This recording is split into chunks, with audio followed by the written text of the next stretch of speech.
Greetings, dog enthusiasts. Have you ever reached out to pet your dog's head, assuming that it is a gesture of love and affection? Well, what if I informed you that this seemingly innocent act may not be as comforting for your furry companion as you believe? In today's video, we will reveal some unexpected facts about the behavior and body language of your dog that could potentially alter the way you connect with them indefinitely. Stick around until the end to gain a unique perspective on your best friend's world, from the subtle signs they wish you had known to the appropriate methods to express your love. You won't want to miss this eye-opening insight. The reason why humans experience a natural sensation touching a dog's head. The cranium of a dog frequently appears to be the most natural location for humans to pet them. After all, it is typically the highest point on their body, and the majority of canines are significantly smaller than the average person. If the feet were the optimal location for petting, dog owners would be compelled to frequently squat or bend over, which is a less practicable alternative. Furthermore, it is common for humans to associate head pats or caresses with affection. In romantic relationships, partners may touch each other's faces during moments of intimacy, and we frequently pat infants on their heads as a gesture of affection. Even acquaintances occasionally establish rapport by assisting one another with their hair or makeup. As a result, it is logical to presume that our dogs would perceive head touches as a sign of affection and nurturing as we do. Nevertheless, this is not always the situation. The perception of head pats by dogs. Things can appear quite different from the perspective of a dog. It is crucial to bear in mind that, despite the fact that we frequently perceive canines as diminutive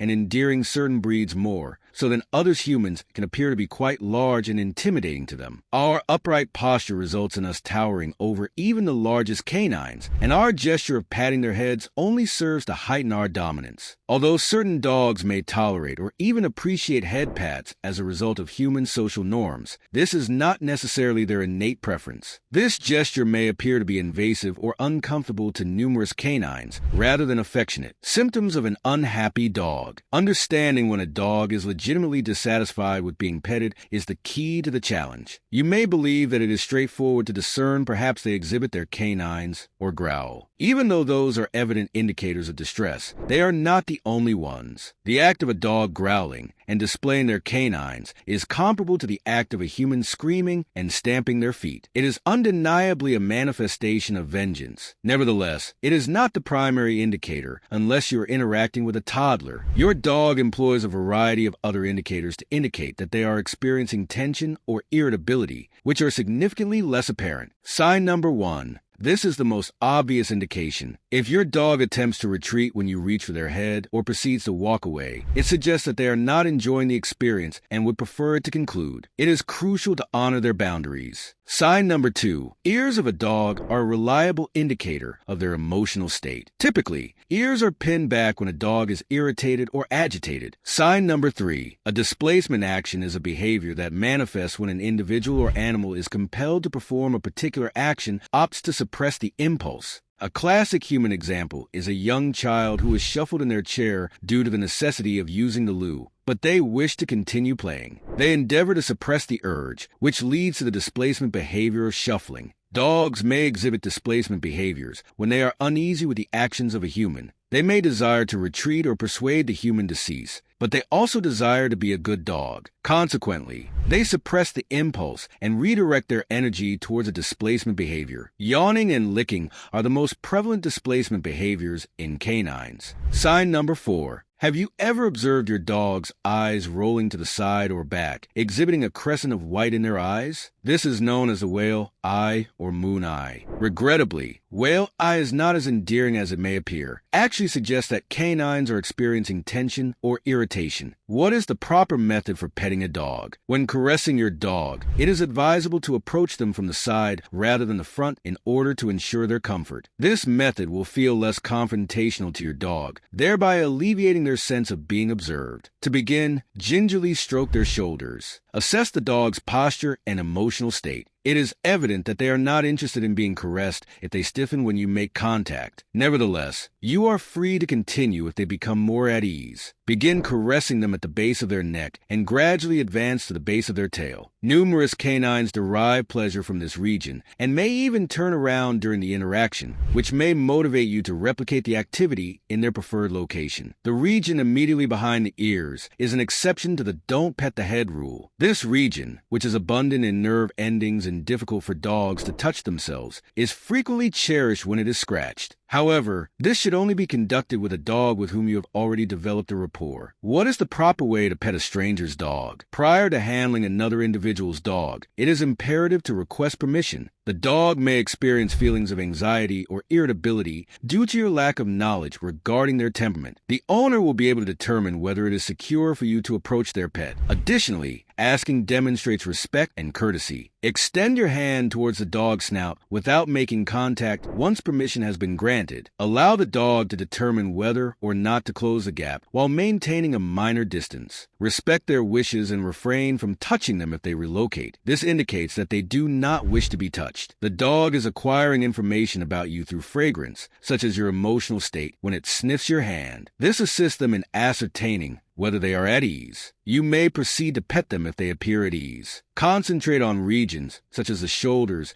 and refrain from addressing the cranium. Interactions with unfamiliar canines should be kept to a minimum, as they may not appreciate overly extensive handling. How to prevent strangers from inappropriately petting my dog. What measures can you take to prevent visitors from petting your companion in a manner that causes them discomfort? It is crucial to advocate for your feline companion. Although your dog may not be able to state their preference for where they would like to be handled, you have the ability to do so on their behalf. Ensure that all parties involved have a positive experience by communicating plainly with visitors about your dog's preferences and limitations. Where should I refrain from petting my dog? The majority of dogs are averse to having their tails or paws touched. The tail is extremely sensitive due to its intimate connection to the spinal cord. Although tail injuries are not considered to be a component of the spine, they can result in neurological complications. This is the reason why dogs, like the majority of creatures, are extremely protective of their tails. The sensitivity of their hands is more apparent. In the same way that you would not want someone to unexpectedly grab your feet, dogs also experience a sensation of imbalance when their paws are handled. Furthermore, their paws are exceedingly sensitive to contact due to their abundance of nerve endings. Common errors individuals make when petting dogs. When humans stroke dogs, they frequently commit two critical errors. Restrictive petting. Although you may derive pleasure from hugging your furry companion